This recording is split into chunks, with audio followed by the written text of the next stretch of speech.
and good day. My name is Jürgen Steinmetz from eTurboNews, and this is a breaking news update. For more news updates and shows, please go to youtube.com/travel news group. youtube.com/travel news group. Here's our update. U.S. Senate urged to hold hearings on airlines' use of COVID bailout funds. U.S. airlines received over $79 billion in bailout money across three COVID-related bills in 2020-2021 to help them, their employees, and the air travel industry survive the worst of the COVID pandemic. Flyers' Rights calls for oversight hearings with airline CEOs, labor and passenger representatives. Airlines were given massive federal subsidies since 2020.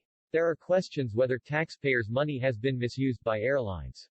Flyers' Rights President Paul Hudson called for U.S. Senate Commerce Committee oversight hearings with airline CEOs plus labor and passenger representatives. Flyers' Rights President Paul Hudson explained, airlines were given massive federal subsidies since 2020 to keep public air service strong and reduce COVID infections.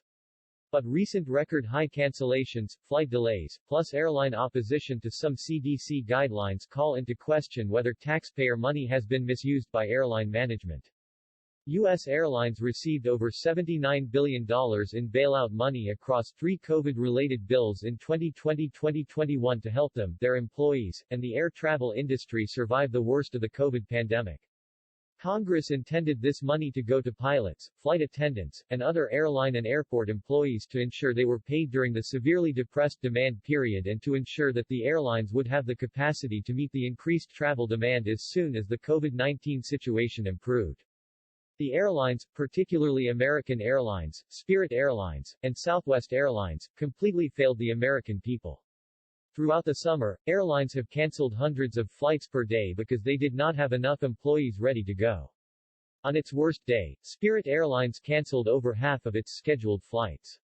This is unacceptable, and Senator Maria Cantwell, the chair of the Senate Commerce Committee, sent a letter on this subject to the airlines in July.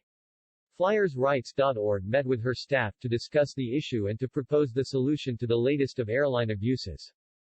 FlyersRights.org proposed committee oversight hearings to force Doug Parker, Gary Kelly, Ted Christie and other airline CEOs to explain what they did with the COVID relief money and why their airlines have failed to deliver what the law intended. Oversight hearings should also include passenger representatives and labor representatives. FlyersRights.org proposed a stimulus and social distancing plan that would have kept the airlines profitable, running at a higher capacity during the pandemic, and would have ensured air travel was safer, all at a lower cost than the bailout packages.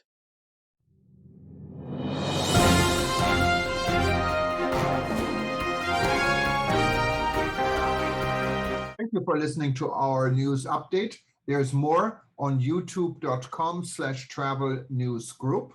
Or you can read us, of course, in going to our news portal at eTurboNews.com or travelnews.online.